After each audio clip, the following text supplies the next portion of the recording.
ඒකෙ මෙහෙමයි. සමහර අනවබෝධයන් තුළ සමහර අය ආණ්ඩුවට තියෙන ඒ ආකර්ෂණය එහෙම නැති වෙන්න පුළුවන්.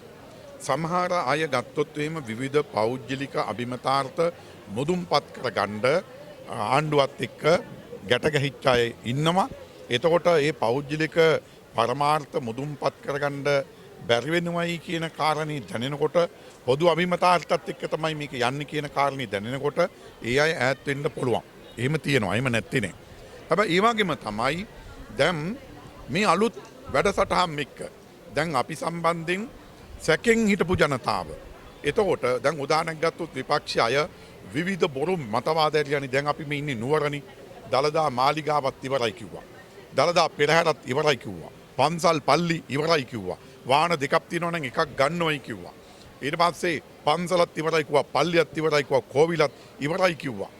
ඊට පස්සේ මේක විශාලා මහනුවරක් වෙනවා කිව්වා. ඊට පස්සේ පලිගැනීම් වෙනවා කිව්වා. කතන්දර ගොඩාක් කිව්වනි. මේක අමු කනත්තක් වෙනවා කියලා කිව්වනි. වෙඩි තියන්න පටන් ගන්නවා කිව්වනි. හාමුදුරු කට්ටියත් කිව්වනි. ඒතකොට මෙන්න මෙව්ව අහලා බීතියටපත් වෙච්ච ජනතාව හිටියා. මේවට රැවටිච්ච ජනතාව හිටියා. ආන්ගේ ජනතාව දැන් දකිනවා ඇත්ත ඇති සැටියෙන්. ඉතින් මෙන්න මේකත් එක්ක කලින් මාලිමාවට ඡන්දි නොදුන්නු ජනතාව ඒ මාලිමාවේ ආණ්ඩුවත් එක්ක ගැට ගැහෙනවා.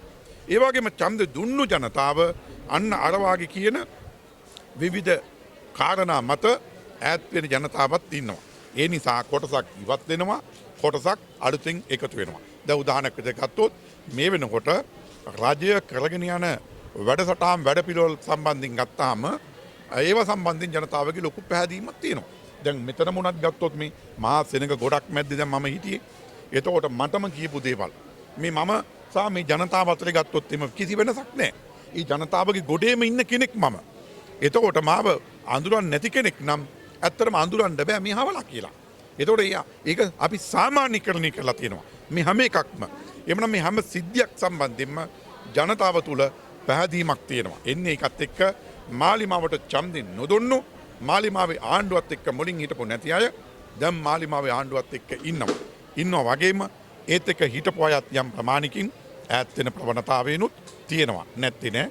ඉතින් ඒක නිසා පොදුවේ ගත්තොත් මේක ඔන්නෝම තත්ත්වයක තමයි තියෙන්නේ.